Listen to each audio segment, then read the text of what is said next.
vous remercier à tous d'être présents. Je remercie Olympus France et donc Thierry de nous permettre de faire cette visio, notamment Thierry qui a interrompu ses congés confinés, mais il a interrompu ses congés quand même pour nous permettre de bénéficier de cette conférence. Voilà. Donc, Avec plaisir, Eric. C'était une bonne initiative que tu organises ça, donc c'est normal d'être là. Pas de voilà. problème. Merci à toi. Et donc, on va. Je vous propose pour l'instant de garder vos micros et vos caméras allumées dans la mesure où nous sommes 15. Et puis on verra si vraiment le chiffre augmente, et ben à ce moment-là on basculera sur le système de clavier. D'autant que certains utilisent le clavier parce qu'ils ont des problèmes de caméra et de micro. Voilà, donc en même temps, vous avez ceux qui ne sont pas au courant, vous avez la petite bulle de dialogue en bas à gauche qui vous permet de voir les conversations. Et moi, j'essaierai de noter ça et de te faire un retour, Thierry, si tu es en train de répondre aux personnes.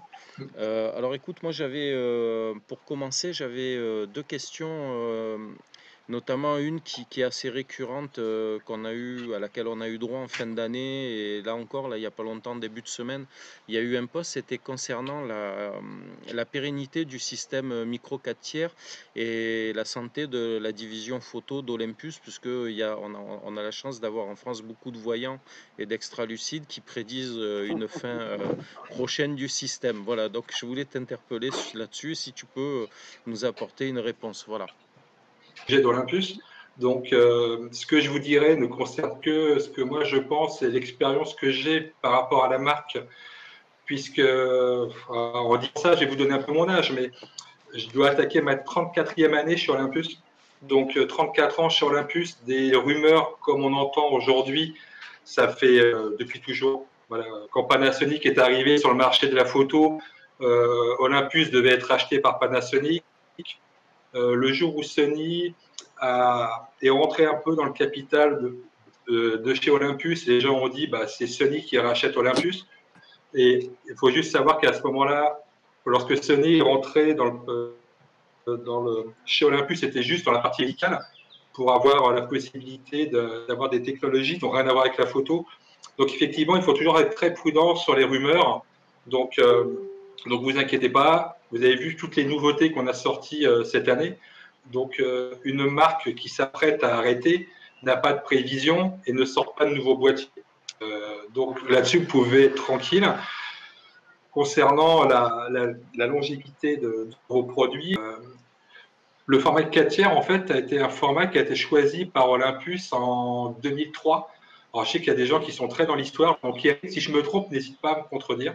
Donc, le premier boîtier 4 tiers est donc sorti en 2003. Donc, le standard a été créé en imaginant les besoins des gens aujourd'hui. Donc, je vais juste me permettre, alors j'espère que ça va fonctionner. Je crois que je peux partager mon écran. Je vais vous montrer juste une photo de ce que les gens recherchent aujourd'hui dans leurs critères d'achat sur un boîtier. Et ce que je vais vous montrer, c'est vrai pour toutes les marques. Ce n'est pas quelque chose qui est fait que pour Olympus. Donc, c'est quelque chose qui est fait pour la plupart des marques. Et vous allez voir aujourd'hui les critères d'achat que les gens recherchent lorsqu'ils vont choisir un boîtier. Alors, hop. Alors, je suis moins habitué à utiliser ce logiciel, donc je m'excuse à l'avance si jamais je fais une erreur. Normalement, vous devriez voir un slide apparaître où on voit les critères d'achat d'un appareil photo aujourd'hui. Est-ce que vous voyez ce slide apparaître ou pas? Non.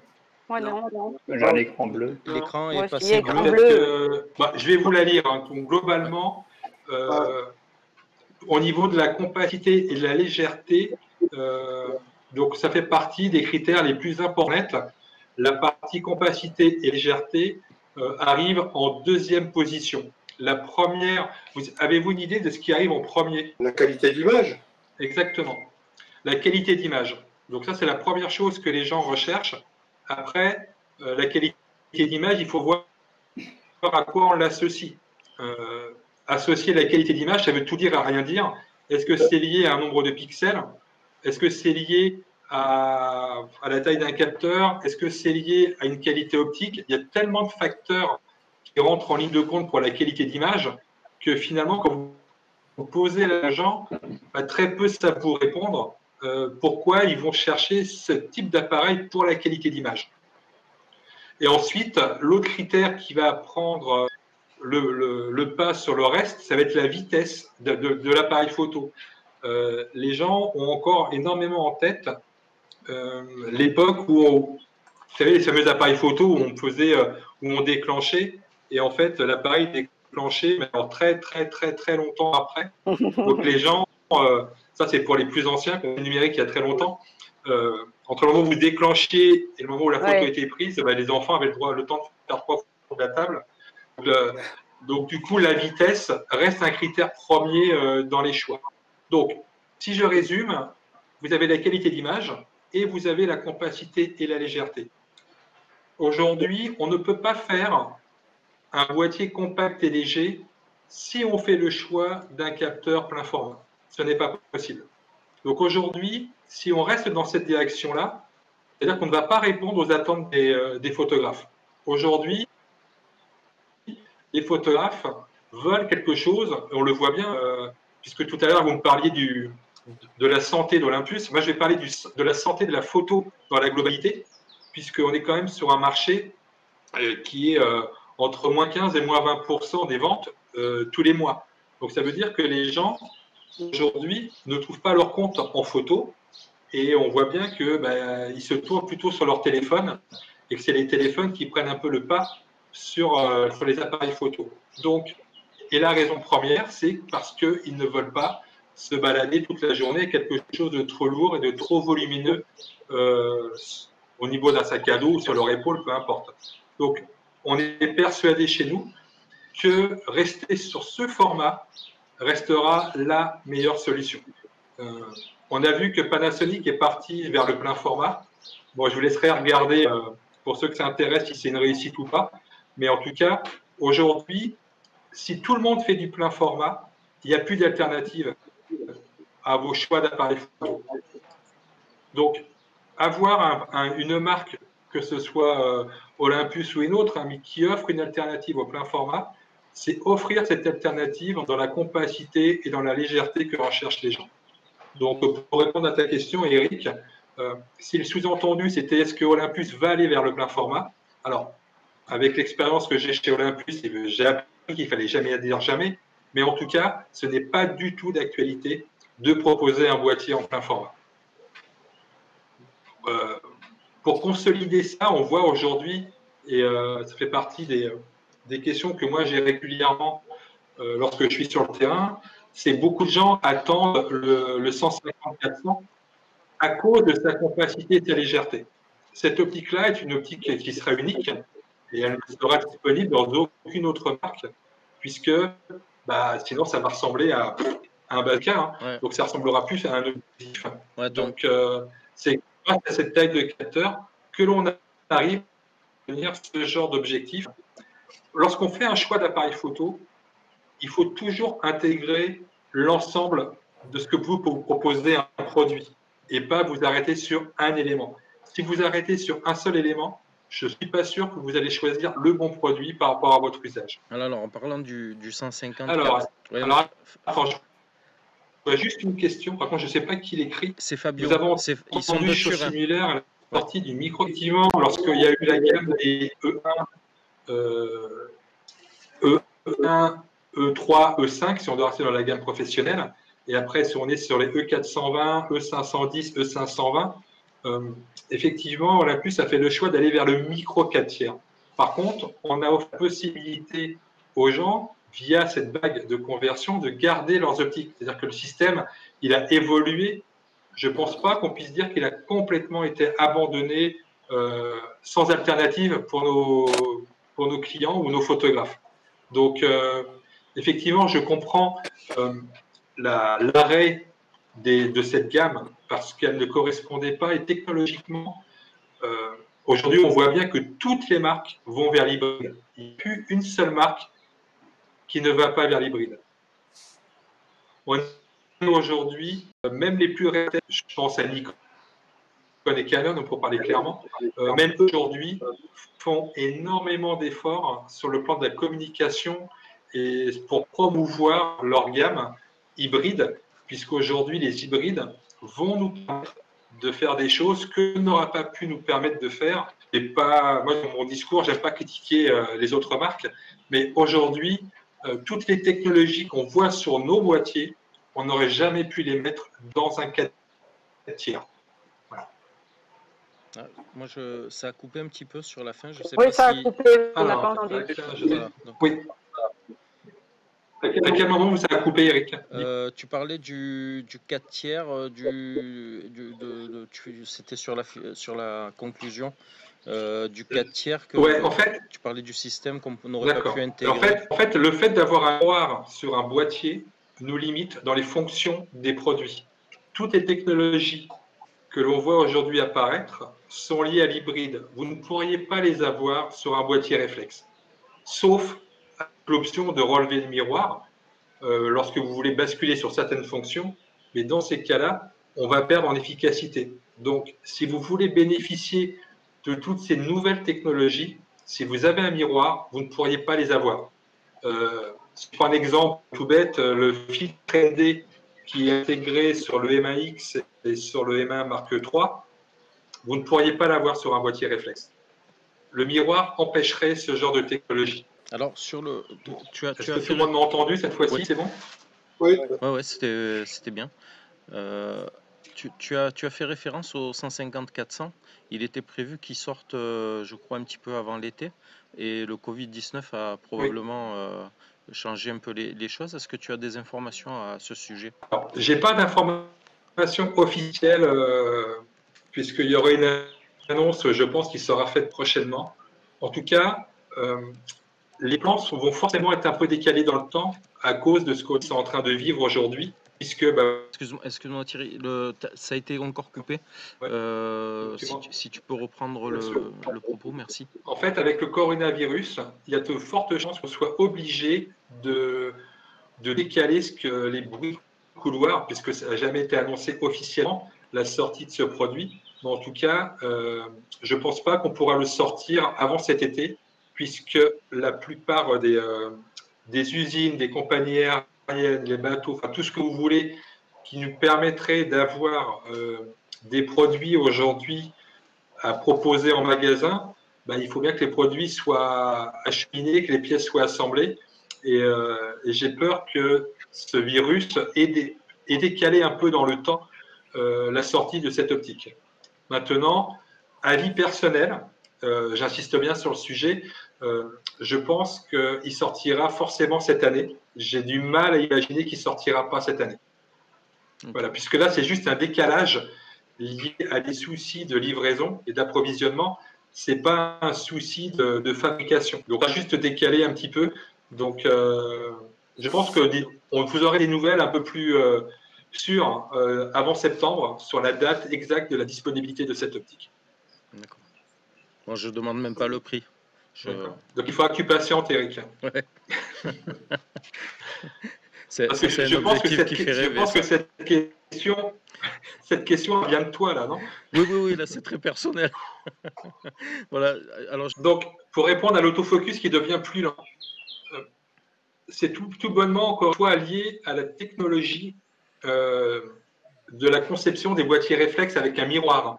C'est-à-dire qu'en fait, on fait travailler les optiques en détection de phase, alors que les hybrides, eux, principalement, travaillent en détection de contraste. Donc, c'est pour ça que vous avez cette latence en utilisant cette bague, parce que on n'est pas sur la même technologie et on n'est pas sur le même traitement des lentilles. Donc, forcément, vous allez avoir une latence plus importante en utilisant des optiques dédiées au 4 tiers vers le micro 4 tiers, puisque les objectifs ne sont pas optimisés pour ce système. Si quelqu'un veut prendre la parole ou... Alors, je ne sais pas si vous voulez lever la main quand vous voulez prendre la parole. La difficulté, c'est que forcément, il y a des personnes qu'on ne voit pas, mais qui peuvent poser par les messages. Parce que j'ai reçu des questions quand même sur le blog d'Olympus, d'Olympus Passion. Il y a un blog, je ne sais pas si vous le savez, qui est rattaché un peu au groupe. Et j'ai eu pas mal de questions sur le PNF. sur l'arrêt du PNF, pourquoi l'arrêt du PNF et y aurait-il une suite? Parce qu'à un moment donné, je crois qu'il y a eu des rumeurs qui concernaient un éventuel successeur au PNF. Aujourd'hui, ce n'est pas d'actualité. Maintenant, c'est une réflexion qu'Olympus peut avoir. Euh, c'est toujours la même chose. C'est qu'en fait, quand on travaille pour une entreprise comme Olympus, il y a toujours une interprétation nationale et une interprétation internationale sur le succès et la longévité ou le besoin de refaire un produit. Je vais prendre un exemple tout bête sur un boîtier qui est une référence en France, qui est la gamme des Stylus, le, le, le Stylus One par exemple, était un boîtier avec une amplitude focale assez intéressante. Vous aviez un 28-300 en 2.8 constant, qui a très très bien fonctionné en France. Par contre, c'est un boîtier qui n'a pas rencontré son public dans d'autres pays. Donc, c'est pour ça qu'Olympus a fait le choix de ne pas renouveler cette gamme d'appareils, par exemple. Le PNF, c'est un peu la même chose. Le PNF, ça reste un produit niche, très particulier. Et aujourd'hui, il faut qu'on essaye, au niveau des usines, de répondre au plus grand nombre. Donc, le plus grand nombre, très clairement, aujourd'hui, au niveau du continent européen, c'est avant tout, et là, c'est encore une fois, c'est des demandes que l'on a, c'est de développer la gamme des OMD. Alors, même si à titre personnel, je suis fan du PNF, je trouve que c'est un boîtier extraordinaire. Maintenant, c'était un boîtier, par exemple, on ne pouvait pas imaginer monter un 300 mm dessus, même si physiquement, monter le 300 F4 sur un PNF. Maintenant, en termes de prise en main, c'est un peu compliqué. Donc, on a préféré développer des OMD pour pouvoir accompagner la gamme optique qu'on a proposée aujourd'hui sur le marché. Maintenant, ça ne veut pas dire qu'un jour, peut-être un nouveau PNF verra le jour, mais en tout cas, ce n'est pas d'actualité dans les produits qui vont être proposés prochainement. D'accord. Mais oui, c'était un très bon produit. Je suis d'accord avec toi, Eric. Ça fait partie des choses qui viennent assez régulièrement dans les conversations d'utilisateurs d'Olympus et des possesseurs de PNF notamment. Ouais, alors, la gamme des Olympus Pen continue, puisque vous pouvez certainement en voir régulièrement proposé, puisqu'aujourd'hui on doit être arrivé au PL10, si je ne me trompe pas, PL9, PL10. Donc là, on est sur des boîtiers qui fonctionnent très bien au Japon, par exemple. C'est des boîtiers qui, aujourd'hui, il y a eu je crois que c'était en début d'année, sur le top 5 des produits vendus au Japon, il y avait 3 boîtiers Olympus. Donc, c'est peut-être pas l'image, vous voyez, qu'on a en France. Et dans ces 3 boîtiers, il y avait 3 Olympus Pen. Donc, alors que sur le marché asiatique, donc c'est une famille de produits qui fonctionne très bien, même s'il n'y a pas de viseur, ce qui est un problème en Europe. Les boîtiers qui n'ont pas de viseur ont des soucis. Au niveau de la vente, les gens préfèrent investir dans des boîtiers qui ont des viseurs, alors que sur le marché asiatique, vous voyez, c'est absolument pas un problème. Donc, désolé Eric, deux mauvaises nouvelles pour toi. Il n'y aura pas l'optique tout de suite et il n'y aura pas de PNF tout de suite. J'ose même pas parler du X2 éventuel, je vais encore être déçu probablement. Mais il y a Geoffrey qui voudrait poser une question. Et à déconnecter vos micros si vous parlez avec quelqu'un qui est dans votre domicile. J'ai essayé.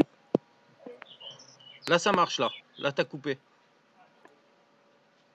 C'est bon? Là c'est bon, là on t'entend. Non, là on t'entend. Ouais. Tout à l'heure c'était coupé, ça va. Pardon. Super. Non mais il n'y a pas de souci. Vas-y Geoffrey, excuse-moi. Alors, je voulais aborder un sujet que j'ai déjà abordé avec Thierry, mais il y a un petit moment, et peut-être qu'il y a des nouvelles. Il faut savoir que moi, effectivement, du coup, je suis ambassadeur depuis pas longtemps chez Olympus, mais ça fait un moment que je travaille avec, et il y a un truc que les gens ne parlent très très peu sur le groupe, et c'est normal, c'est la vidéo. Il faut savoir qu'Olympus filme très très bien. Notamment, il y a un truc que moi j'ai constaté, depuis mes débuts photo, en gros, je suis canoniste.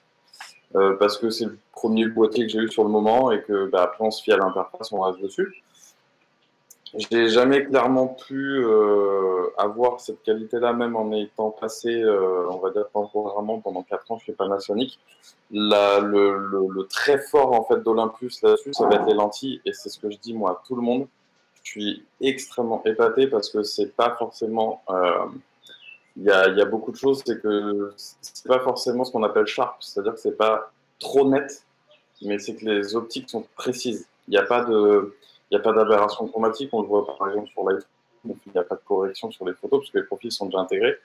Et la question du coup, puisqu'on n'en parle pas assez, c'est est-ce que j'ai le droit d'espérer à peut-être une mise à jour de l'EM1 Mark III du FireWire pour peut-être caresser l'espoir d'accéder aux 10 bits, ou sinon ça sera sur un prochain boîtier? Alors, je pense qu'il faudra que tu aies un prochain boîtier, puisqu'à chaque fois que je pose la question à mes ingénieurs, a priori, la fréquence que tu souhaites est liée au choix du capteur qu'Olympus utilise depuis plusieurs années maintenant. Donc, je pense que s'il y a une évolution qui sera faite, ou si elle avait dû être faite, je vais le faire différemment. Si elle avait dû être faite, je pense qu'elle aurait déjà été faite, mais le capteur qu'on utilise aujourd'hui ne doit pas nous permettre d'aller dans la direction que tu souhaites. Donc, il faudra très certainement, Geoffrey, que tu attendes le prochain boîtier avec une évolution éventuelle de la résolution du capteur. Donc, je ne pense pas qu'une mise à jour firmware te permettra de… J'ai déjà posé la question plusieurs fois, c'est dans les questions que je remonte régulièrement puisque je suis en contact avec les ingénieurs au Japon. Donc, cette question-là, je l'ai déjà remontée plusieurs fois. Et malheureusement, aujourd'hui, il n'y a pas de réponse favorable à l'évolution de 8 bits vers 10 bits en vidéo pour les gens qui utilisent principalement la vidéo. Tu sais, je vais être tout à fait clair avec vous. Il y a un jour, il y a un journaliste qui m'a posé une question qui voulait absolument savoir si Olympus allait sortir un prochain boîtier. Bah, j'espère que oui. Donc, est-ce qu'Olympus sortira un jour un nouveau capteur? C'est dans la suite logique des choses. Il y aura forcément des nouveautés. Il y aura forcément, et ça peut aussi vous rassurer sur la longévité de ce standard, c'est forcément des sur lesquels la marque travaille. Et il y a des choses nouvelles qui arrivent régulièrement, puisque si jamais on devait prendre les premières rumeurs de l'arrêt d'Olympus, depuis l'annonce des rumeurs à aujourd'hui, on a sorti 2 boîtiers et il y a 2 optiques qui vont arriver prochainement. Donc, les choses continuent à évoluer et il y aura toujours des nouveautés et il y aura aussi des nouveaux capteurs, il y aura également des nouveaux boîtiers, il y aura des nouvelles optiques. Donc, tout ça, alors, bien sûr, vous doutez bien que j'ai le droit de rien dire, mais je peux vous rassurer en vous disant oui, il y aura des choses. Voilà. Ok. Okay. Et pour rejoindre à ce que disait Geoffrey sur nos optiques, n'oubliez jamais, parce que tout à l'heure on parlait du choix d'un boîtier et de la qualité photo. Donc ça veut tout dire et rien dire une qualité photo. Hein. Mais la qualité photo, elle commence toujours par l'optique. C'est-à-dire que l'image, avant d'arriver sur votre capteur, elle traverse votre objectif. Donc même si on peut corriger des défauts par firmware, mais si une optique elle n'est pas bonne au départ, vous avez beau avoir 50 millions de pixels derrière, vous n'aurez pas une qualité d'image extraordinaire. Donc il faut avoir une belle optique. Et là, la chance de notre marque, c'est qu'on est encore un des seuls fabricants de lentilles.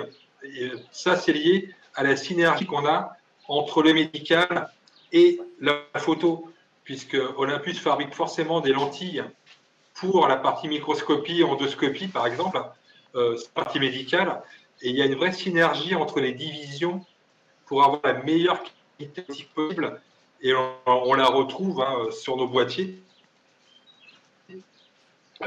Moi, j'ai une petite anecdote avec DxO. Je ne sais pas s'il y en a qui utilisent DxO parmi vous, mais dans mon métier, je m'occupe aussi de la presse et j'envoie les objectifs à DxO, par exemple, pour qu'ils fassent des tests et qu'ils intègrent les profils Olympus dans leur logiciel. Et à chaque fois, c'est la même chose. Mais Thierry, avec toi, les objectifs, il n'y a pratiquement aucune correction à apporter. Donc, je ne vais pas dire qu'ils ont l'impression de servir à rien, mais en tout cas, il y a très peu de corrections à apporter sur nos optiques et encore moins, bien sûr, sur les optiques pro de notre marque. Aujourd'hui, on voit de temps en temps, je vais voir le forum, Eric, et les discussions que les gens ont, le 40-150, c'est vraie merveille. Avoir cette amplitude focale à 2,8 d'ouverture, bah, le 40-150 est un des exemples. Voilà. Il y a beaucoup de gens qui sont en train d'hésiter, je prends pas. Et une fois qu'ils l'ont essayé, ils ne veulent pas le rendre. Ah ouais, hier soir, c'est rigolo parce que hier soir, il y a une personne qui m'a contacté justement au sujet du 40-150 parce qu'elle en a trouvé un d'occasion et elle m'interrogeait sur l'intérêt de le prendre. Bon, forcément, Mhm. ça fait partie des objectifs, je pense, incontournables dans la gamme.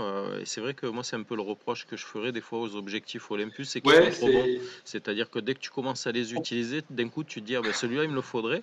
Et forcément, au bout d'un moment, ça pose problème. Surtout, surtout avec d'autres Moi, ça me personnes. va. Vas-y. Ouais, ouais, non, mais je fais pas l'unanimité.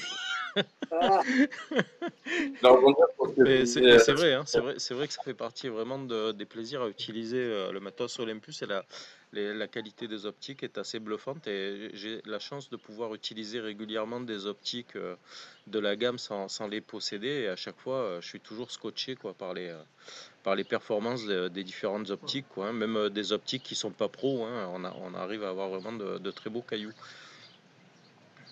Je voulais rebondir Alors, sur ce que vous dites, justement. Il y a un truc qu'il faut comprendre, c'est que l'optique, c'est l'élément ultra principal. Et le parallèle, moi, que je fais avec ça, avec des néophytes, c'est de leur expliquer que, en gros, euh, Ouais, ouais, excusez-moi, c'est le chien du voisin qui fait une crise d'hystérie. Ça lui arrive de temps en temps. Bon, voilà, c'est les aléas de se mettre dans le jardin. Du coup, non, je mais ce suis qui est très désolé, Geoffrey. intéressant, bah, parce que Ouais. ah non, ça va, j'avais là, fini. la coïncidence où. Là, je vais juste si jamais on prend les deux extrêmes là, entre Eric et Geoffrey, qui sont effectivement ambassadeurs photographes pour la marque, ils utilisent absolument pas les mêmes optiques l'un et l'autre. Et ça prouve que quelles que soient les optiques qu'ils utilisent, bah, quand j'entends Geoffrey, quand j'entends Eric, bah, tous les deux sont contents de ce qu'ils ont, alors qu'ils font pas du tout les mêmes photos, qu'ils sont pas du tout dans les mêmes thématiques. Et c'est assez intéressant de voir que quelles que soient les thématiques, finalement, bah, la qualité optique revient très souvent dans, le, dans, dans les côtés positifs qu'on remarque sur la marque. Ils m'ont dit, mais qui n'auraient pas suivi ou quoi que ce soit, qui m'ont vraiment fait des retours en disant, allez, il y a quelque chose en plus, vraiment au niveau optique, c'est pas de la vente ou quoi que ce soit. C'est vraiment un ressenti, ça se discute même pas en fait. Ça se Ouais, mais discute même pas. on le voit dans les Vous retours connaissez, qu'il y a je sur le pense, groupe. Ah, clairement. Ouais. je pense que vous connaissez très bien le travail d'Eric. Moi, j'étais bluffé sur une des premières vidéos que Geoffrey a fait avec nos produits. Je me rappelle plus le nom du groupe, Geoffrey, mais c'est le groupe que tu avais tourné au théâtre de Béziers, je crois, si je dis pas d'erreur. C'est encore là, Geoffrey? Ah ouais, j'ai réfléchi parce que j'ai fait beaucoup de choses Tu avec. te rappelles plus c'était quoi?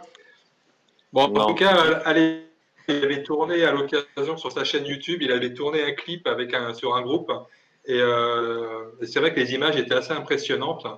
Je crois qu'entre autres, tu avais tourné avec un 17 ou le 25, je ne me souviens plus. Oui, Mais ça me oui, j'ai tourné en fait, pour en parler un peu techniquement, parce qu'il y a un truc qui m'a beaucoup aidé sur le moment et j'avais un peu peur d'utiliser, c'est que j'avais un stabilisateur qu'on m'avait prêté et j'avais mis en plus la stabilisation du boîtier. Et mine de rien, en fait, ils sont pas du tout connectés entre eux et en fait, il n'y a pas eu du tout de conflit sur l'image. C'est très doux et tout a été filmé effectivement à la main et c'était au 12-40, ouais.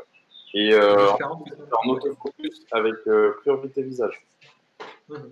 Pour le test, je me suis lancé le challenge et le boîtier a complètement suivi. Ouais. Et ça aussi, c'est un truc qui est très important. C'est que il y a,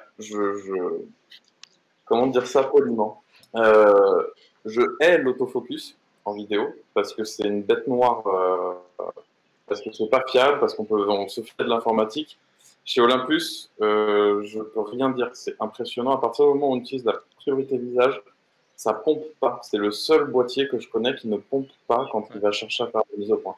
Il Mais l'a fait toujours de manière très douce et c'est Mais impressionnant. pour aller dans ton sens, je bosse de temps en temps avec un vidéaste qui bosse avec un boîtier Panasonic et on a fait du drift et j'ai filmé au ralenti en Oui, autofocus continu en mettant un gros coup de zoom en plein milieu de la vidéo et il était bluffé de la capacité de l'autofocus à travailler en automatique, de la qualité de l'image, de la stab. Il était assez dégoûté parce que son Panasonic, en fait, et on a fait le constat assez souvent, il a du mal à faire le focus dans bien des situations, alors que moi, avec mon boîtier, enfin avec mes boîtiers Olympus, quoi, ça calme de suite, quoi, c'est assez agréable.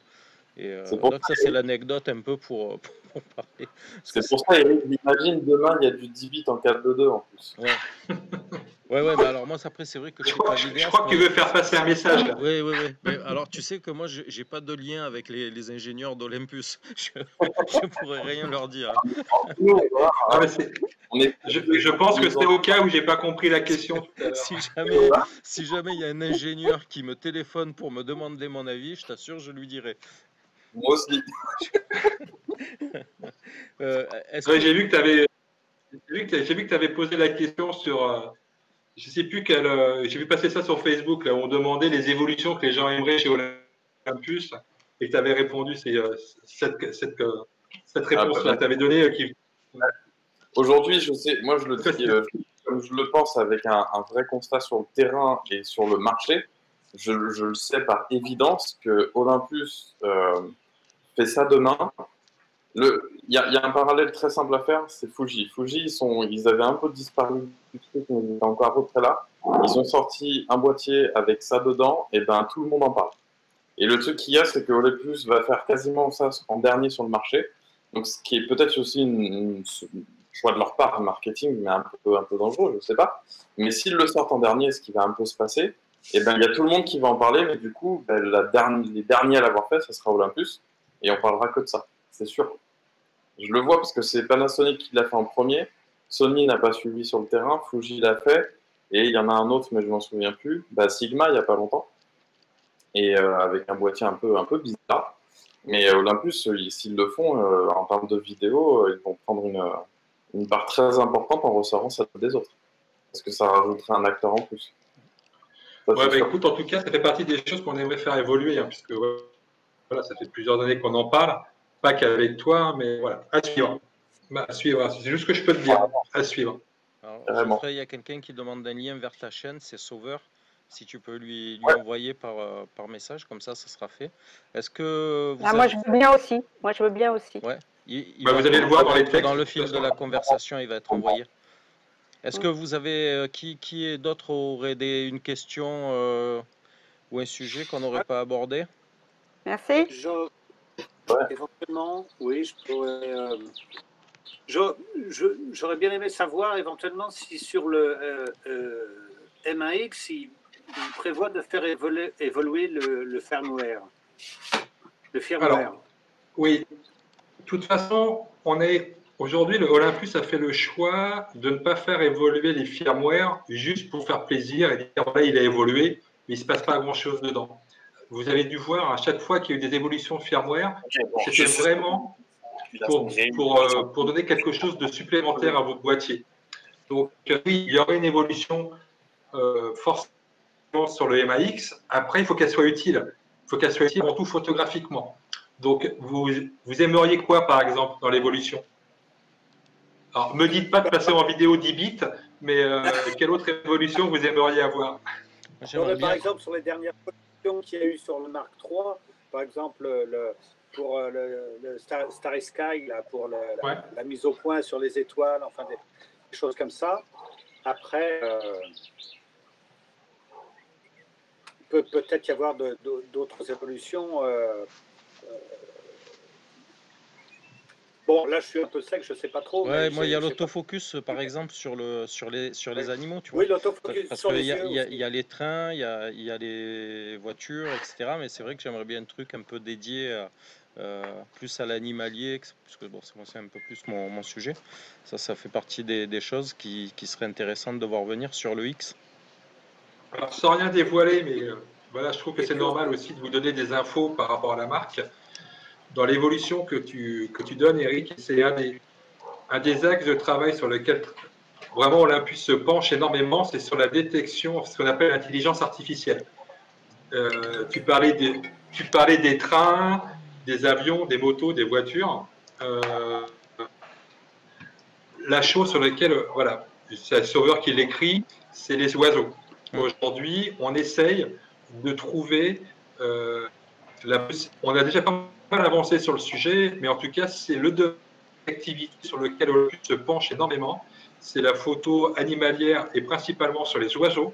Et l'idée, c'est de pouvoir éventuellement, pour le futur, pouvoir intégrer ou d'enlever la reconnaissance intelligente que vous avez sur vos boîtiers. Alors, les trains, pour la petite histoire, c'est très japonais. Les Japonais adorent photographier les trains. Donc voilà pourquoi vous avez les trains d'intégrer dans la reconnaissance automatique.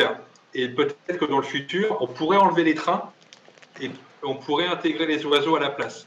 Donc ça fait partie des choses sur lesquelles Olympus travaille beaucoup. La difficulté, pour en avoir discuté avec les ingénieurs japonais, la difficulté des oiseaux, c'est pas lorsqu'ils sont sagement sur une branche. La difficulté des oiseaux, c'est quand ils sont en vol, puisqu'ils se déforment. Et en plus, en fonction, alors j'aime pas utiliser le modèle, mais de la race de l'oiseau, eh ben, la déformation n'est pas identique. Donc du coup, tous ces calculs mathématiques pour être en reconnaissance de forme sont très importants.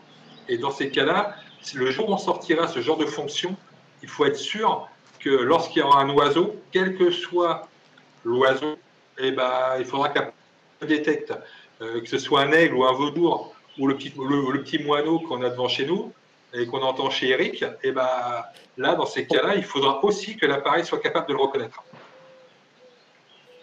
Donc ça fera partie des mises à jour firmware possibles.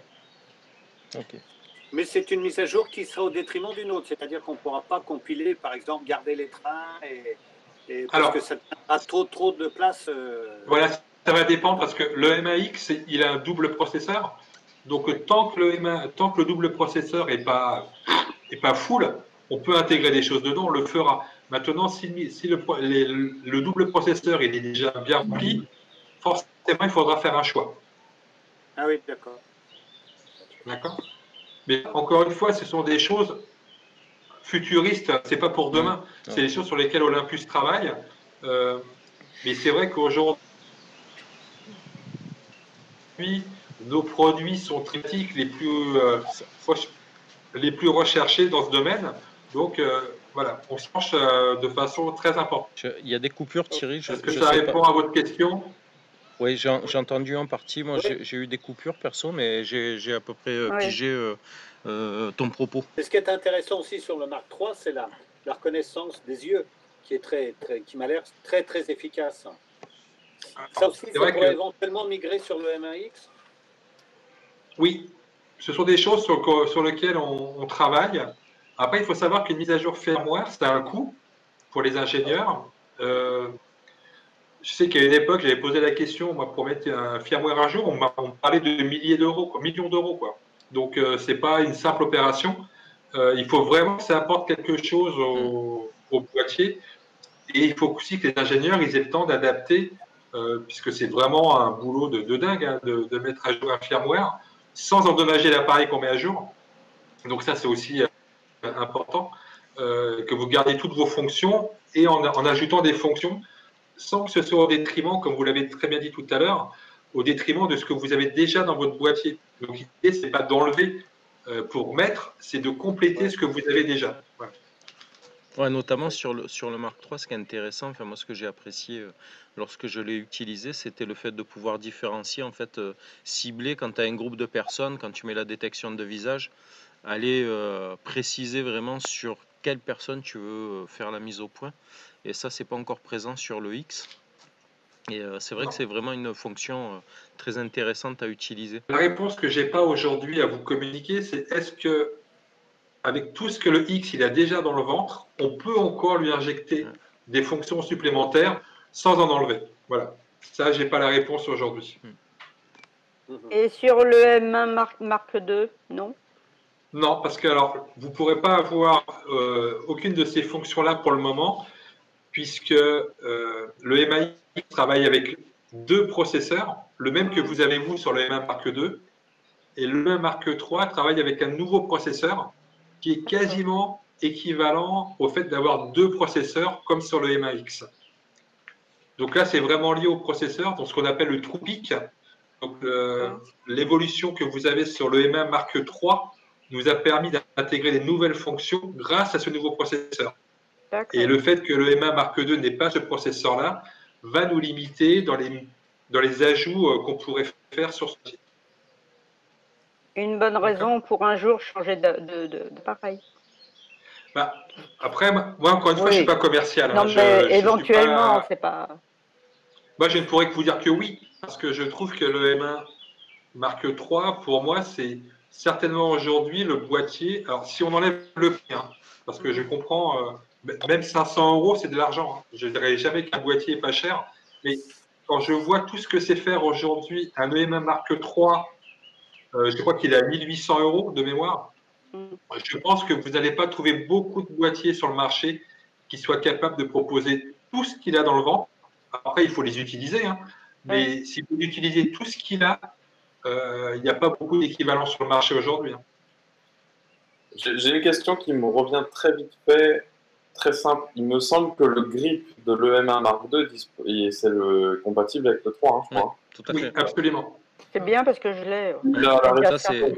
Mais ça, c'est vraiment un truc assez rare pour être. Alors, c'est le même grip. Intelligent. Et ce qui est important aussi, parce qu'on oublie aussi la batterie. Oui, forcément. Aussi. Parce qu'il y a eu souvent des évolutions de modèles, et dans l'évolution des modèles, c'était plus la même batterie. Ouais. Donc, par exemple, les gens qui avaient un EM1, première génération, qui ont basculé sur un EM Mark II, c'est plus les mêmes batteries. Là, il faut changer, alors que là, c'est sur le même système. Est-ce que avez-vous d'autres? J'ai pas vu les questions. La mise au point sur l'élément le plus proche serait un plus. En cas de l'AF a du mal. Alors ça se règle un petit peu. Je ne sais pas si je comprends bien la question. Ouais, c'est ce que j'allais dire. Ouais, effectivement, ça peut se régler, ça, Sauveur.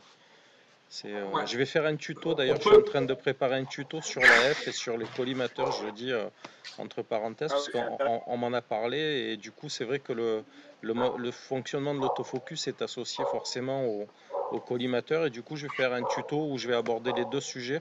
Et bon, notamment, c'est pas pour couper la parole, mais il y aura ce petit tutoriel en préparation, quoi. Voilà. Mais après, Thierry, si tu veux, vas-y développer la réponse.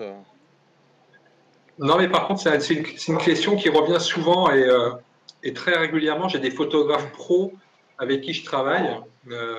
Et en fait, ça, c'est la question centrale sur les photographes professionnels.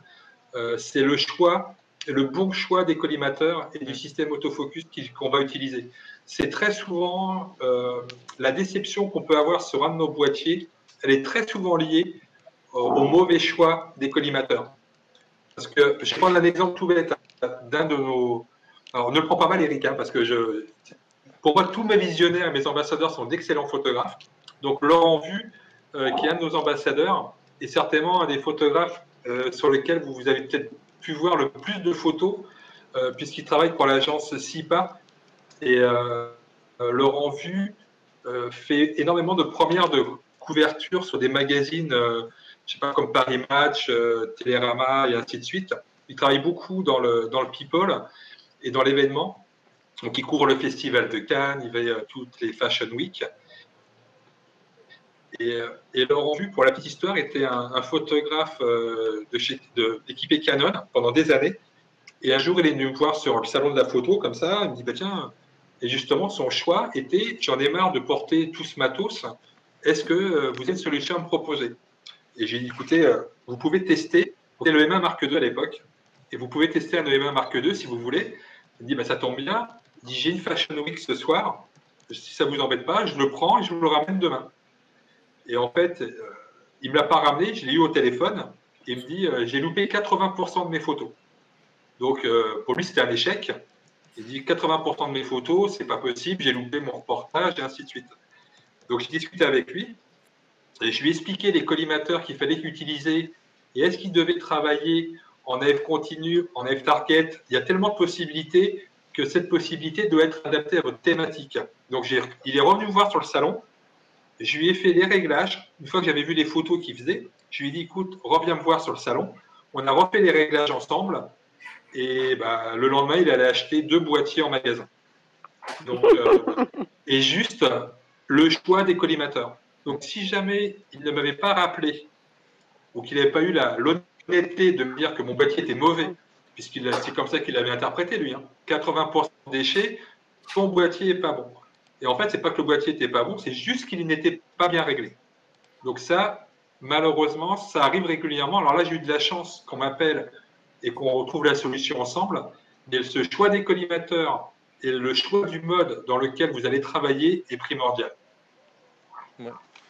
Ouais, moi, c'est le constat que je fais souvent dans les stages, etc. C'est la plus grosse problématique, c'est l'utilisation de l'autofocus et le bon choix des collimateurs. C'est vraiment ce qui pose problème. Hein. Même, il y a assez souvent d'ailleurs beaucoup de personnes qui utilisent tous les collimateurs dans toutes les situations. Et forcément, c'est pas la solution qui correspond à toutes les situations, quoi. Quand je donne des cours photo, régulièrement, je dis que 121 collimateurs, ça peut être 121 raisons de se tromper. Donc, si jamais les collimateurs ne vont pas là où vous avez envie, il faut faire très attention. Il faut aussi apprendre à faire confiance à son boîtier. Donc, comme je vous ai dit, 35 ans d'Olympus bientôt, vous doutez bien que je n'ai pas 15 ans, donc j'ai un certain âge. Donc, j'ai appris à travailler manuellement, en faisant confiance à ce que je voyais. Et en fait, il faut apprendre à faire confiance à son boîtier parce qu'il va plus vite que ce que nous, on peut voir. Donc ça, c'est vraiment quelque chose qu'il faut intégrer. Et Eric, tout à l'heure, parlait de la détection de visage ou la détection juste de l'œil. Bah, vous voyez, des photographes comme Laurent Vu, par exemple, ils n'arrivent pas à travailler avec ces fonctions-là pour eux. Parce que ça veut dire qu'ils doivent faire confiance au boîtier alors qu'eux n'ont pas ces habitudes de travail. Donc, il faut vraiment apprendre à faire confiance aux nouvelles technologies qui vont être plus rapides que nous, finalement, pour réagir.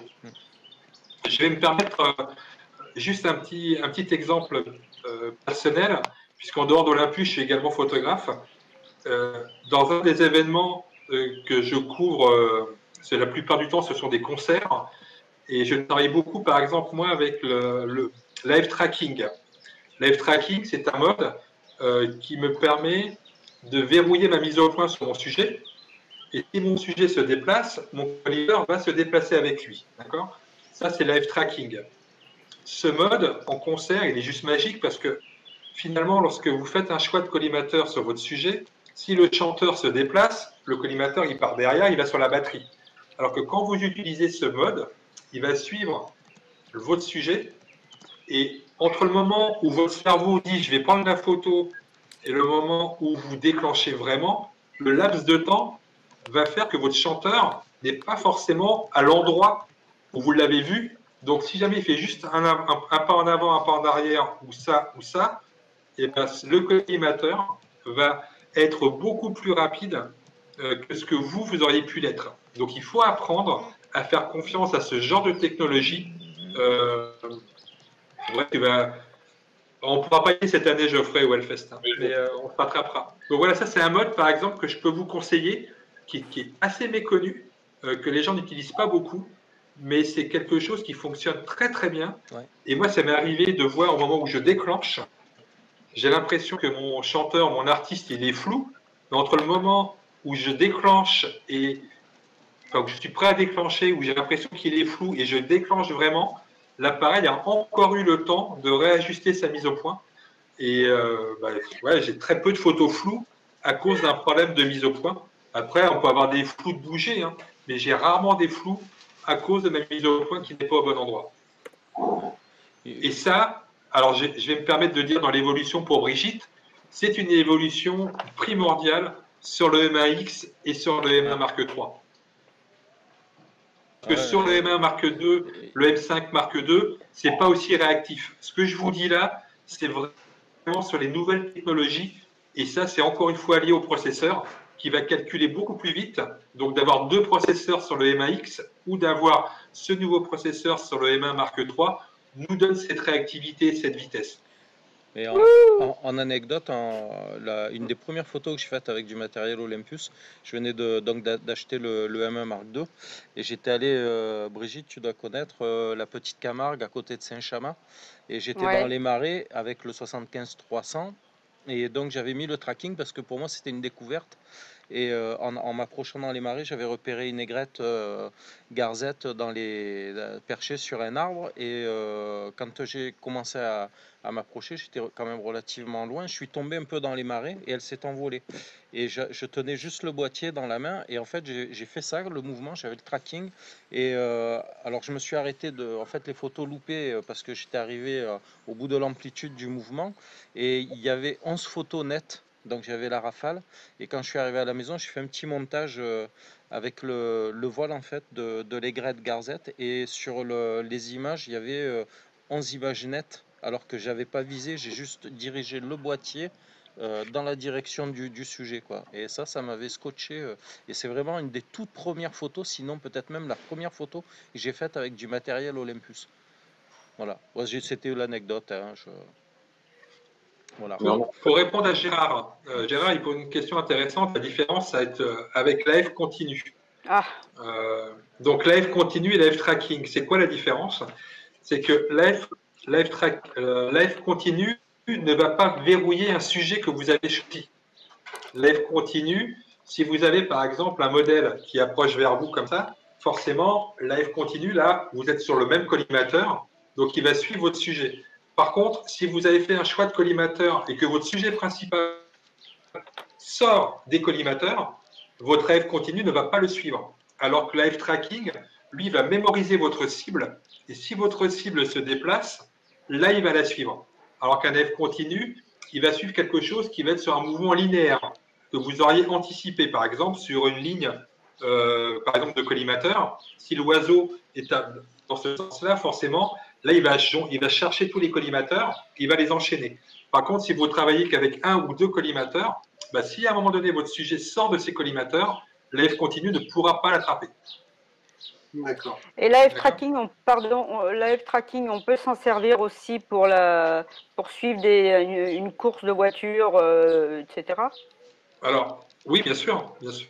Non, mais bien sûr. Après, moi, je suis pas là pour vous mentir. Hein. Non. Si jamais vous avez un déplacement, vous voyez, si mon déplacement, mon chanteur, il fait ça, j'ai aucun problème. Maintenant, s'il fait ça, vous oubliez. Hein. Si vous allez sur des vitesses aussi rapides que ça, le tracking, il n'y a aucun appareil au monde qui pourra. Non, là, on parle de la vitesse.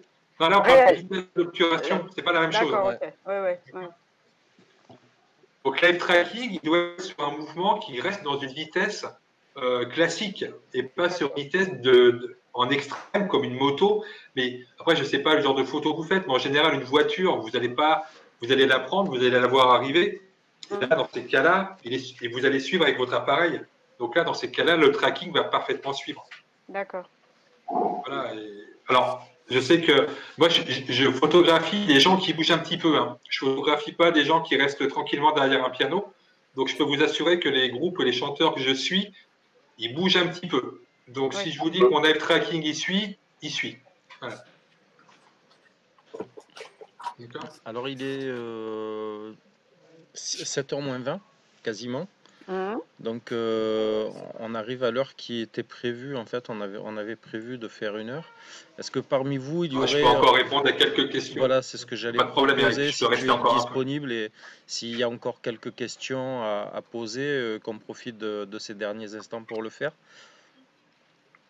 J'ai encore mon verre d'eau à côté de moi, donc tout va bien. Donc tout va bien, tu te lyophilises pas au fur et à mesure du truc, ça va. Ça va. Moi, j'aurais des tas de questions à poser concernant la manipulation du Mark III, puisque je vais l'acquérir. Mais ce sont des questions très techniques et qui n'intéressent pas forcément tout le monde. Alors, ce que vous pouvez faire, c'est les transmettre éventuellement par email à Eric, et Eric me les transmettra.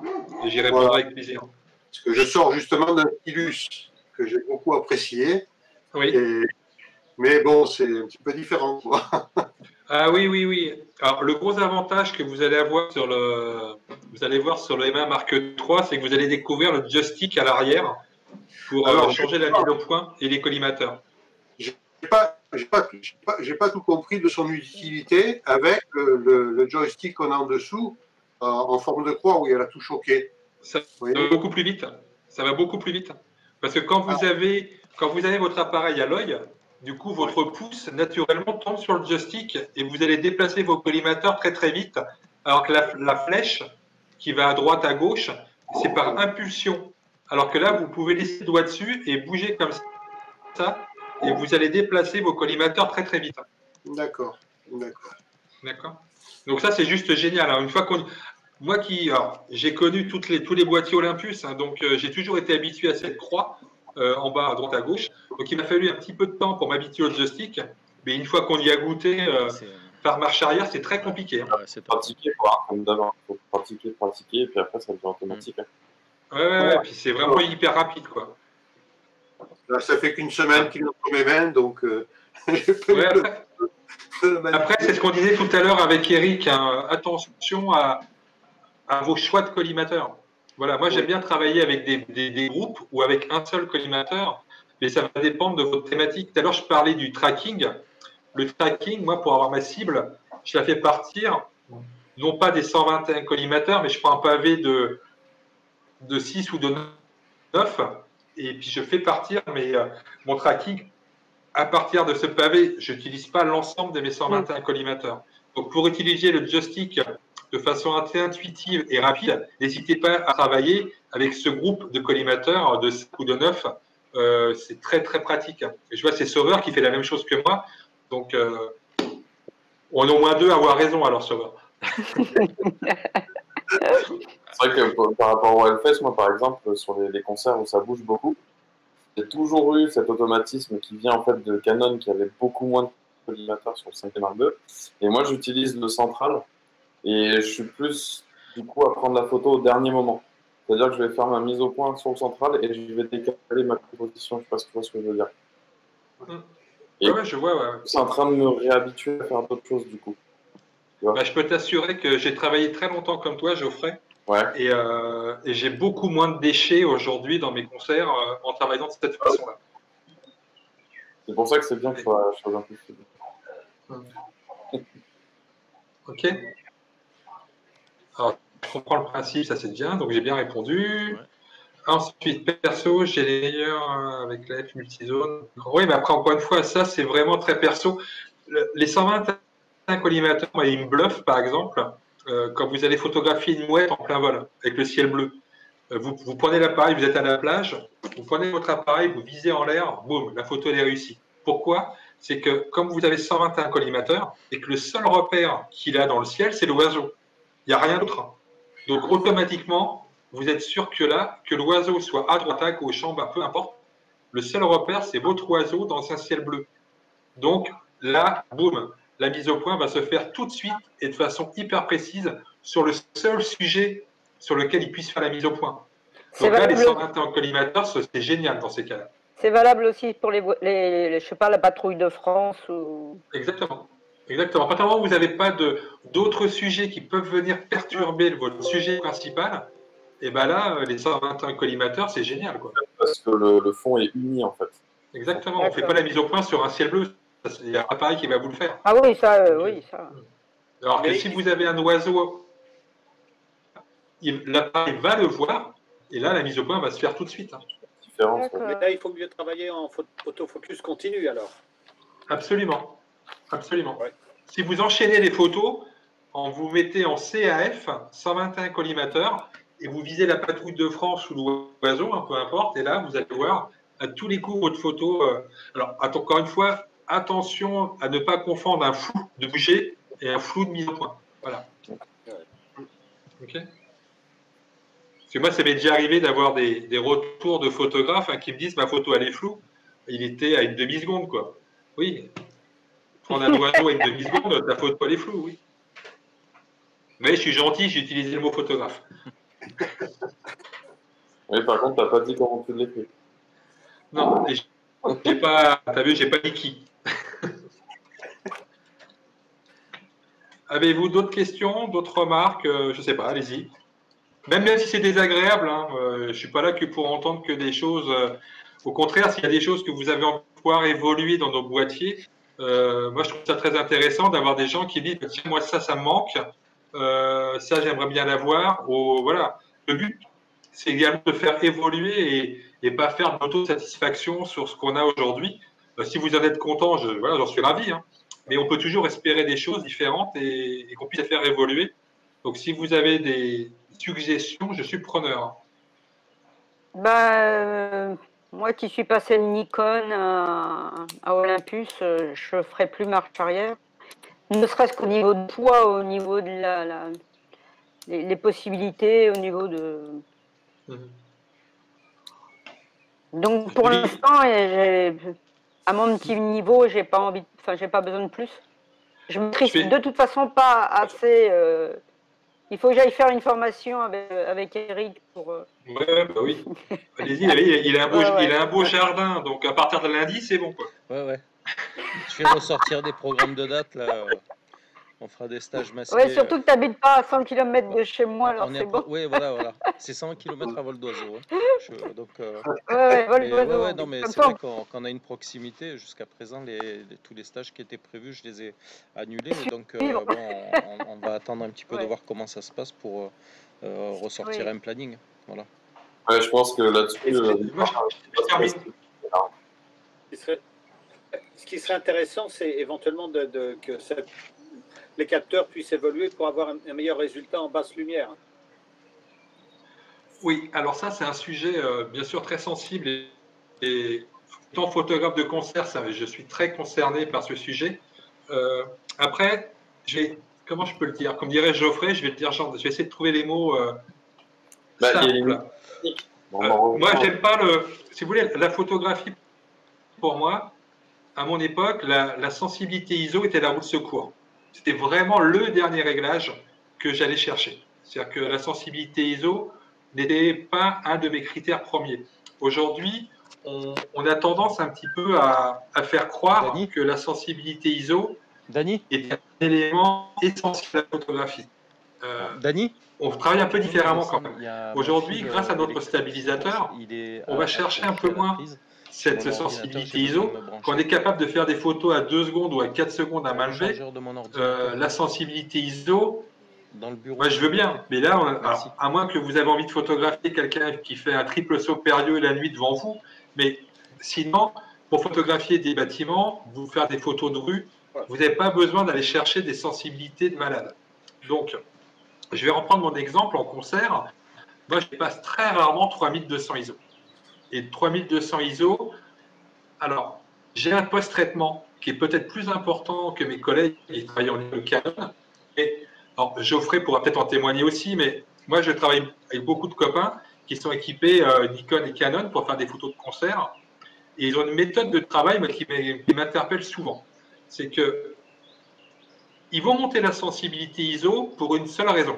C'est que comme ils ont un capteur plein format, ce capteur plein format ne leur donne pas de tolérance de mise au point.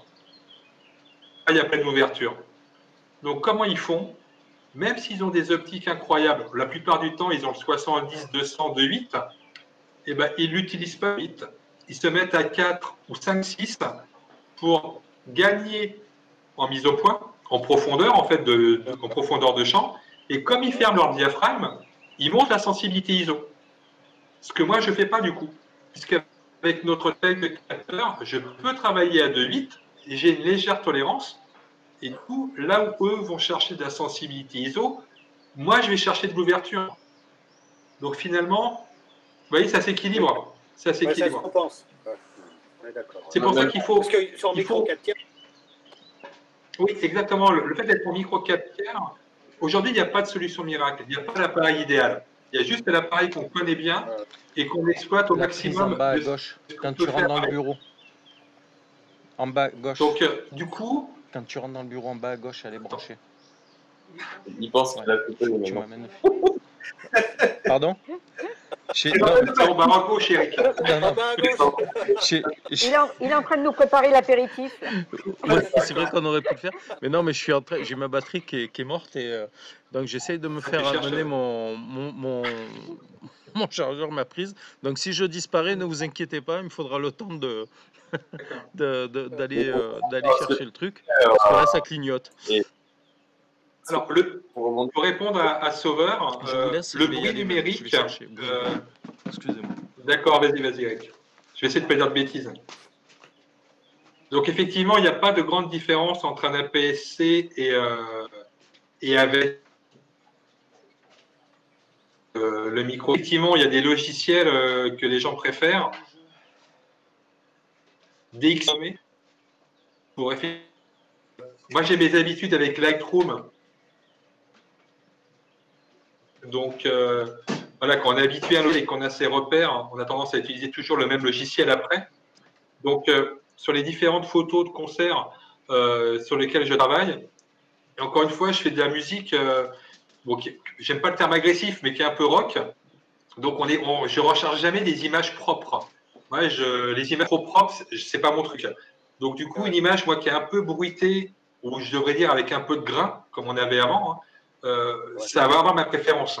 Donc, donner un peu de caractère à une image, moi, je trouve que la sensibilité ISO peut aussi, alors attention de trouver le bon équilibre. J'aurais une petite question, si c'est possible.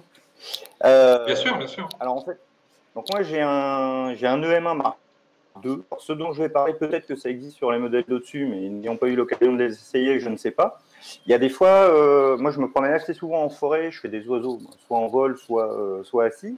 Et par moment, bien que les possibilités de collimateur qu'on a amènent aussi à des cibles qui sont petites, laser Terminator, parce qu'il y a des fois, par exemple, une petite tête de mésange entre les branches, les feuilles et tout ça, il y a des fois, pour faire la mise au point dessus par l'autofocus, c'était compliqué, ça va prendre une branche qui est un petit peu en avant-plan ou je sais pas quoi, et si on passe en manuel, on perd un petit peu de temps, puis elle peut s'être envolée. Et je pensais aussi, quand vous faites des photos de concert, prendre une tête de batteur entre les tomes, voilà, c'est un peu l'idée aussi de pouvoir faire une mise au point sur une zone qui est vraiment super restreinte. C'est vrai que de temps en temps, juste un point au centre, encore plus petit que les petits. Mais vous l'avez c'est possible? Oui, c'est possible parce que vous avez, on en revient toujours à ce choix des collimateurs. Vous avez la possibilité de faire une sélection de moteurs. D'avoir ce carré vert que vous connaissez, vous avez des tout petits carrés verts. Oui, après, je pense que c'est aussi... Les plus petits, les tout petits. Les plus petits du Mark II, il y a des fois, ils sont quand même encore un peu gros, bien qu'ils soient déjà petits. Hein. Ça peut venir aussi de la problématique. Ils sont encore trop gros? D'accord. C'est rare, hein, c'est vraiment rare. C'est vraiment une question, je vous dis, voilà, est-ce que c'est quelque chose qui déjà technologiquement est possible? Après, il faut largement m'en passer, mais il y a des fois, vraiment, je me dis, tiens, flûte, là, si j'avais eu vraiment un point de quelques pixels au centre pour faire Après, il faut comprendre qu'on est... En fait, les collimateurs, aujourd'hui, ils sont intégrés à la surface du capteur. Pardon. Donc, forcément, à un moment donné, cette surface de taille de capteur, au départ, on part d'une matrice, et cette matrice, on va soit la regrouper, soit la diviser. Donc, à un moment donné, on ne va pas pouvoir la diviser plus que ce qui est possible de faire aujourd'hui. Mais bon, c'est une bonne remarque. C'est une bonne remarque. Donc, la question en arrière-plan, c'est est-ce qu'avec les capteurs qu'il y a aujourd'hui dans les appareils Olympus, est-ce que la taille minimum du collimateur qui est à disponibilité est la taille minimum technologiquement réalisable aujourd'hui, au final? Si vous avez bien trouvé la fonction du micro-collimateur, vous aurez la même sur le M1 Mark III et la même sur le M1X. D'accord. Il n'y a pas de collimateur plus petit que ce qui existe sur un M1 Mark II. C'est pour ça que je disais que si peut-être vous avez le problème en gros d'un collimateur qui serait encore trop gros, c'est peut-être qu'il faut prendre peut-être un multiplicateur ou un truc, c'est juste la focale qui est trop courte aussi. Mmh. Peut-être, hein. J'ai pas entendu, pardon.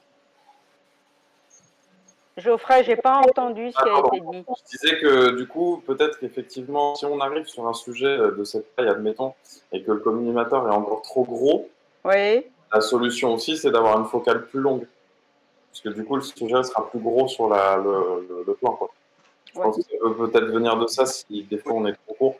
Ça m'est déjà arrivé aussi d'être trop court parfois. Oui, non, Thierry, non. Non, mais je la note, celle-là, c'est bon. Super. Ah, bon, il est après, pas. Après il le matériel. 19h01, tu vois. Ouais. J'ai le droit de déconnecter un peu. Ok, ça va. Tout à l'heure, oui. j'ai entendu parler de JPEG. Moi, je travaille en RAW et en JPEG. Alors, est-ce que pour Olympus, c'est nécessaire? Est-ce que c'est pas nécessaire? Est-ce que, voilà. Voilà, bonne question. Alors. Je ne l'ai pas entendu, du coup, la question, ça a coupé. Alors, moi, est-ce que le RAW et le JPEG sont utiles? Moi, je travaille toujours avec les deux. D'accord. Moi aussi. Après, j'avoue qu'une fois arrivé chez moi, je mets toujours les JPEG à la poubelle. Mais je les ai au cas où. Ouais. D'accord. L'intérêt du JPEG pour moi, il va être éventuellement lorsque j'ai envie de faire une série en noir et blanc ou une série dans un format déterminé. J'aime bien le format carré, par exemple. Ah oui, j'adore. Dans ces cas-là, le JPEG va avoir le format carré et va me montrer mon résultat que je pourrais ensuite dupliquer en post-traitement sur mon fichier RAW. D'accord. Je me fais comprendre. Oui. D'accord. Donc, le fait d'avoir mon JPEG, j'ai mon image de base. Cette image me donnait l'avantage, lorsque je vais contrôler mes photos sur des photos en noir et blanc, d'avoir la densité et d'avoir tous les réglages que j'ai envie au moment de ma prise de vue, que je peux contrôler. D'accord. Par contre, une fois arrivé chez moi, c'est jamais le JPEG que je vais travailler, c'est mon fichier RAW que je vais travailler. Par contre, mon fichier JPEG me donne cet avantage me donne cet avantage de pouvoir grossir mon boulot. Je vois un petit peu ce que je vais pouvoir obtenir en résultat. Ouais. D'accord. Maintenant, c'est vraiment très... si on prend l'exemple du bruit dans l'image, comme on discutait tout à l'heure, le fichier JPEG sera meilleur que le fichier RAW. Oui. Puisque le fichier JPEG était oui, ce qui n'est pas le cas du RAW. Donc, ça vous donnera plus de boulot. Donc, si vous avez envie d'exploiter de façon correcte vos images, le JPEG vous permettra de le faire très vite, puisque vous aurez le côté instantané, pouvoir envoyer et partager vos images sans les retoucher, alors que le fichier RAW, moi je l'utilise quand j'ai besoin d'optimiser mon image et pas forcément de la partager sur le côté instantané. D'accord. Et puis surtout... C'est bien, c'est ce que je fais, alors ça me rassure. Un fichier RAW, si on prend juste le poids du fichier, un JPEG, même au maximum de possibilités, va vous faire à peu près 6 mégas la photo, entre 5 et 6 mégas. Ouais. Un fichier RAW va vous approcher des 20 mégas. Donc vous voyez le nombre d'informations supplémentaires qu'il a. D'accord. Et puis après, il faut... Maintenant, aujourd'hui, 80% des images sont destinées à Instagram. Hein. Donc, franchement, des fois, le JPEG, ça va très bien. Puis après, Brigitte, il faut travailler avec la méthode qui te convient. Si les deux formats, moi je travaille aussi en JPEG et en RAW, et après là c'est toujours pareil, des fois tu as des partisans de l'un ou de l'autre, mais en fait l'essentiel c'est de travailler dans les conditions qui nous satisfont, et l'usage du JPEG parfois il peut être plus intéressant, parfois c'est le RAW. Dire qu'à un moment donné, ça bug. Bah, il va laisser. Donc j'ai aucun problème. Il faut acheter des cartes. C'est ça, il faut une carte qui est écrite très vite. Oui, absolument. Là, c'est indispensable. Oui, bah oui. Oui, voilà. Ça va mieux marcher comme ça. Ouais. Ouais, pour répondre à Gérard, moi j'utilise de la Extreme Pro en 300 mégabits. Je note, hein, Extreme Pro en 300 mégabits, 64 gigas. Ça a un coût, hein, mais avec ça, je suis peinard. D'accord. C'est qui sort ça, samedi? Oui, c'est après, voilà, mais moi j'utilise de la SanDisk, ouais. D'accord. C'est des cartes qui ont aussi l'avantage d'être très rapides et ça encaisse, comme on dit, quoi. Donc, du coup, on peut vraiment y aller et la carte, elle suit derrière. Il n'y a pas de plantage parce que il n'y a rien de plus désagréable, et ça m'est arrivé il n'y a pas très longtemps sur un concert où j'ai un problème avec une de mes cartes parce que je rentrais de déplacement et j'ai pris ce que j'avais avec moi, et j'ai une carte qui est un peu bafouillée, et je peux vous dire que c'est agréable. Ouais. Ben oui, parce que actuellement, j'ai monté dessus la carte que j'avais sur mon stylus. Et tout à l'heure, j'ai voulu décharger des photos pour voir ce que ça donnait dans le logiciel d'Olympus, là. Et j'ai eu des erreurs photo. Donc l'appareil s'est déconnecté, donc j'ai pas pu charger. Tout était bloqué. Et il a fallu que je le redémarre. Donc je me dis, c'est peut-être la carte qui n'était peut-être pas... C'est très régulièrement la carte, ce genre de choses. Première chose, c'est vrai que je sais que ça a un coût parce qu'on voit des cartes, on voit des cartes à 8 € et on se dit bah, pourquoi je vais en acheter une à 5 €, quoi. Il y a des raisons derrière. Il y a des raisons derrière. C'est toujours pareil, hein, quand vous achetez une voiture de course, vous mettez des pneus en conséquence dessus. Voilà. Le format RAW est déjà un format compressé, oui, ça c'est bon. Qu'est-ce qu'il y a d'autre? La taille des fichiers. Ok. Est-ce que je peux répondre à d'autres questions avant de vous abandonner? Ça comptait pas, non? C'est pas ça qu'on a dit là, j'ai pas suivi. Je n'ai pas compris ce que tu as dit, Geoffrey. Tu disais que la taille, ça comptait pas tout à l'heure pour tendance, c'est ça? Exactement.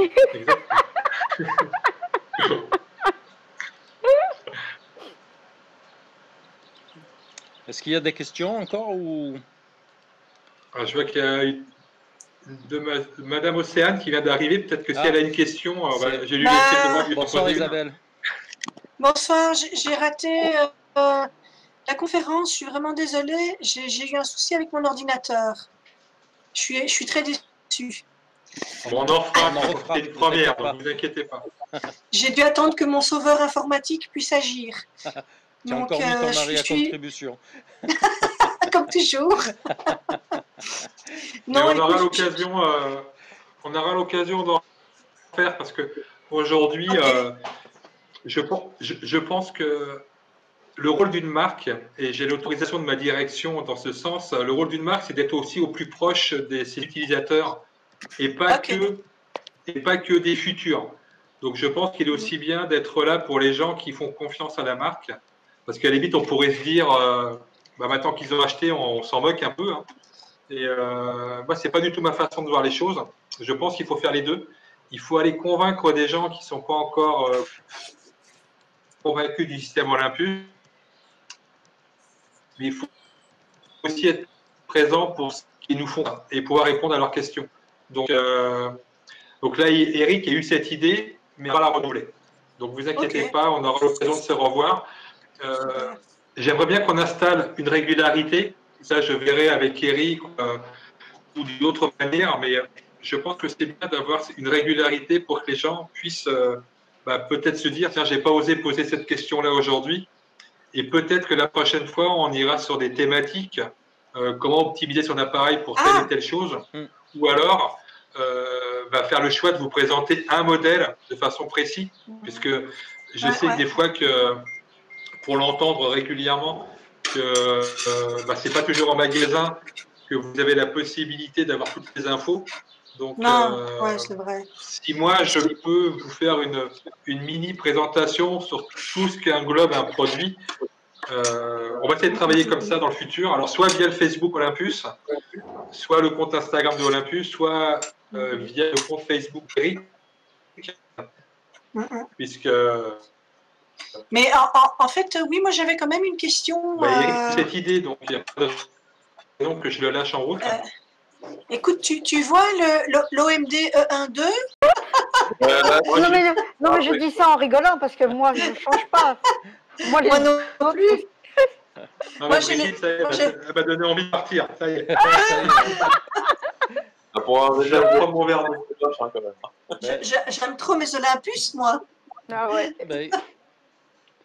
Merci beaucoup. Écoutez, si vous voulez, on va mettre fin à la conférence. Je vous remercie à tous de votre participation. Bien sûr, Thierry, je te remercie encore d'avoir interrompu tes vacances. Avec plaisir. Et écoutez, on essaiera probablement d'en faire d'autres. Comme l'a dit Thierry, on va débriefer tout ça. Et puis, je vous remercie encore une fois. Je vous souhaite une très bonne soirée. Je vous dis à très bientôt. Et n'hésitez pas à faire des suggestions. Au revoir à tous, en tout cas. Et puis, n'hésitez pas à noter vos questions pour la prochaine fois et voilà, j'y répondrai comme on l'a fait là, avec sincérité en tout cas. Merci à tous. Au revoir. Allez, merci, revoir. à bientôt. Au revoir, bonne soirée. Merci à tous.